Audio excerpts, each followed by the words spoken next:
کہ اب ہمیں اگلا سٹیپ کیا لینا ہے. یہ ہے کام روح القدس کا. اور جب روح القدس ہماری زندگی میں کام کرتا ہے تو پھر ہم شیطان کی طرف نہیں بڑھتے، بلکہ جیسے گھوڑے کی آنکھوں پہ جو ہے وہ باندھ دیا جاتا ہے تاکہ اس کی نظریں ادھر سے ادھر نہ ہوں، اسی طرح روح القدس بھی ہمیں بارہا یاد دلاتا ہے کہ ہم نے کس منزل کی طرف بڑھنا ہے، ہمارا نشان کیا ہے، ہماری ڈائریکشن کیا ہے، ہمارا ٹاسک کیا ہے، ہمیں کون سا گول اچیو کرنا ہے. اور انہی باتوں کو ہم لے کر پھر ہم بڑھتے ہی چلے جاتے ہیں بغیر کسی سٹاپ سائن کے. ہمارا تسلسل، ہمارا جو لگاتار خدا کی طرف بڑھنے کا جو رفتار ہوتی ہے وہ مزید بڑھتی چلی جاتی ہے، کیونکہ روح ہمیں گائیڈ کر رہا ہے، وہ ہمیں الرٹ کر رہا ہے، وہ ہمیں سکھا رہا ہے، وہ ہمارے اندر تبدیلی پیدا کرتا ہے. اور یہ ساری چیزیں روح القدس کے وسیلہ سے ہوتی ہیں. ہاللیلویہ، پریز دا لارڈ. کوئی ہاللیلویہ کہہ سکتا ہے اپنا مائک انمیوٹ کر کے؟ Hallelujah, praise, hallelujah, Hallelujah. Praise the Lord. Praise the Lord, praise the Lord. مجھے اس چیز کا اندازہ ہوا کہ آپ میرے ساتھ ہیں. ہاللیلویہ، اور مجھے آپ سن پا رہے ہیں. آئیے ہم چوتھے پوائنٹ کی طرف بڑھتے ہیں. جو چوتھا حصہ اس میں جس چیز کا میں آپ کے سامنے ذکر کرنا چاہتا ہوں، یا جس چیز کو میں آپ کو بتانا چاہتا ہوں کہ تبدیلی جب آتی ہے تو ہم سیکھتے ہیں تو پھر اس کے بعد خدا ہمیں اور جو ہے وہ راستے کی طرف لے چلتا ہے، یاد دلاتا ہے روح القدس ہمیں. اور پھر جب روح القدس ہماری زندگیوں میں آ جاتا ہے تو جیسا کہ اعمال کی کتاب میں لکھا ہے کہ ہم قوت پاتے ہیں. اگر کسی کے پاس بائبل ہے اور وہ حوالہ پڑھنا چاہتا ہے تو رسولوں کے اعمال اس کا پہلا باب اور اس کی 8ویں آیت، جس میں کچھ یوں مرقوم ہے، لیکن جب روح القدس تم پر نازل ہوگا تو تم قوت پاؤ گے. ہاللیلویہ، پریز دی لارڈ. میں خداوند کا شکر ادا کرتا ہوں کہ ہمارا خدا کیسا ہی عظیم ہے. اس نے ہمیں اکیلا نہیں چھوڑا، اس نے ہمیں کہیں بیابان میں نہیں چھوڑ دیا، نہ اندھیرے میں رکھا، بلکہ اس نے کہا کہ اگر ایک شخص اس دنیا سے جو یسوع المسیح کی صورت میں آیا ہے اس نے جانا ہے، اس کے بعد پھر ہمیں رہنمائی کی ضرورت ہے، تو وہ کیسے ہو سکتی ہے؟ اور وہ رہنمائی تھی روح القدس کے وسیلہ سے. اور جب روح جو ہے ہمارے اندر آ جاتا ہے تو ہم طاقت پاتے ہیں، ہم قوت پاتے ہیں، ہم تقویت پاتے ہیں، اور ہم خدا کے عرفان میں بڑھتے ہیں. اور جب خدا کی دی ہوئی قوت ہمارے اندر آ جاتی ہے تو پھر شیطان کی تاثیریں جل جاتی ہیں. ہر قسم کا شیطانی ہیلا بہانہ، اس کے تیر جو ہیں وہ زائل ہو جاتے ہیں. جب وہ زائل ہو جاتے ہیں تو پھر ہم خداوند یسوع المسیح میں اور طاقت کے ساتھ، قوت کے ساتھ اس کی طرف بڑھتے ہیں، اور ہماری زندگیوں میں پھر تازگی کے دن آتے ہیں. اور یہ اسی وقت ہوتا ہے جب روح القدس ہمارے ساتھ ہوتا ہے. اور جب روح القدس ہمارے ساتھ ہوتا ہے تو پھر ہمیں کسی چیز کی جو ہے وہ ضرورت ہوتی ہے. ہمیں صرف اور صرف اپنا دھیان، اپنا جو رابطہ ہے وہ اپنے خدا کے ساتھ رکھنا ہے، تاکہ اس کے وسیلہ سے جو خدا کا روح ہے وہ ہمیں گائیڈ کرتا ہے. ہاللیلویہ، پریز لارڈ جیسس. میں تیرا شکر ادا کرتا ہوں خداوند، جو ہمارا عجیب مشیر خدائے قادر ابدیت کا باپ سلامتی کا شہزادہ ہے، وہ اس نے ہمیں اکیلا نہیں چھوڑا. اس نے ہماری رہنمائی کے لیے اپنے اس تثلیث کے تیسرے شخصیت کو ہمارے ساتھ رکھا ہے، تاکہ ہم جو ہے وہ قوت پاتے رہیں. دن بدن ہم خدا کے روح میں بڑھتے چلے جائیں، دن بدن ہم اس کی حضوری میں اور آگے بڑھیں، اور دن بدن ہم ان برکات کو حاصل کرتے رہیں جو یسوع نے ہمیں دینے کا وعدہ کر رکھا ہے. ہاللیلویہ. اور یہ اسی وقت ہوگا جب ہم پاکیزگی کی طرف بڑھیں گے. یہ اسی وقت ہوگا جب خدا کا روح ہمارے ساتھ ہوگا. یہ اسی وقت ہوگا جب خدا کا روح ہمیں اپنے نام کے لیے استعمال کرے گا. یہ اسی وقت ہوگا جب ہم اپنے آپ کو خالی کریں گے. جب ہم اپنے آپ کو خالی کریں گے تو خدا کا روح ہمیں بھرے گا، ہم اس کے تابع ہو جائیں گے. پھر خدا کا روح ہمیں اٹھا کھڑا کرے گا. ہر قسم کی بیماری یسوع کے نام سے جاتی رہے گی. یہ اسی وقت ہوگا جب روح ہماری زندگیوں میں کام کرے گا. یہ اسی وقت ہوگا جب ہماری پرانی انسانیت ہمارے اندر سے جاتی رہے گی. یہ اسی وقت ہوگا جب ہمارے اندر صرف اور صرف خدا کی منہ کی باتیں رہیں گی. یہ اسی وقت ہوگا جب ہمارے اندر مزید مسلسل تسلسل والی باتیں خدا کی طرف لے کے چلتی رہیں گی، اور جس کے وسیلہ سے خدا کا روح جو ہے ہمیں گائیڈ کرے گا، خدا کا روح ہمیں اپنے نام کے لیے استعمال کرے گا، خدا کا روح جو ہے ہمیں اٹھا کھڑا کرے گا، وہ ہمارے ٹخنوں کو مضبوط کرے گا، وہ ہر قسم کی بیماری ہماری زندگیوں سے نکال دے گا، ہر قسم کے جوئے ہمارے اندر سے ٹوٹ جائیں گے، ہر قسم کے بندھن جاتے رہیں گے، اور خدا کا روح ہماری زندگی میں کام کرے گا، اور اسی وقت خدا جو ہے اپنے نام کے لیے ہمیں استعمال کرے گا، تاکہ ہماری زندگیوں کے وسیلہ سے خدا کا روح جو ہے وہ جلال پائے، خدا کا نام ہماری زندگی کے وسیلہ سے جلال پائے، یسوع المسیح ہماری زندگیوں میں جلال پائے، اور یہ ساری باتیں جو ہیں صرف اور صرف روح القدس کے وسیلہ سے ہو سکتی ہیں۔ ہاللیلویہ۔ میں خدا کا بڑا ہی شکر گزار ہوں کہ کیسا ہی عجیب خدا ہے ہمارا، وہ ہمارا بادشاہوں کا بادشاہ ہے۔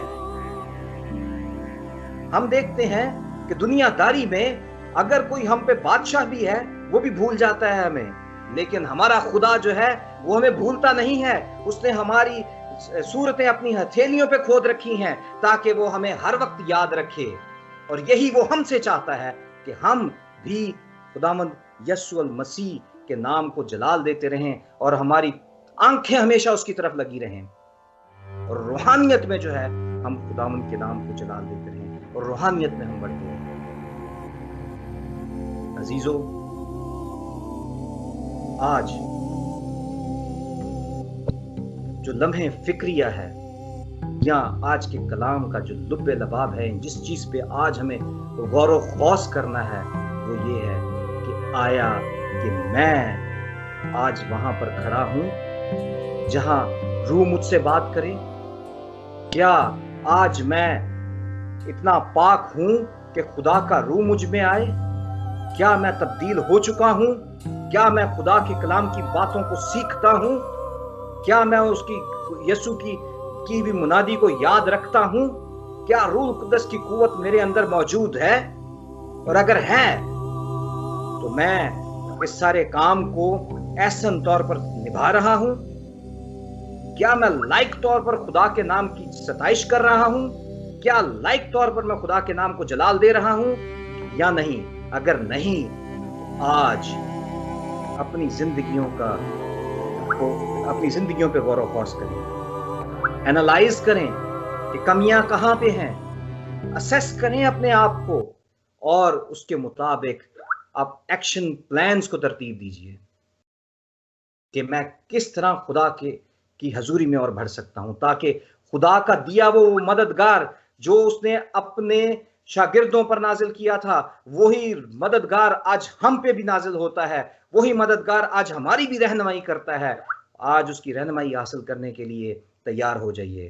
آج وقت ہے کہ ہم یسوع کے نام کو جلال دیں، آج وقت ہے کہ ہم اس مددگار کو اپنی زندگی میں لیں۔ ہاللیلویہ۔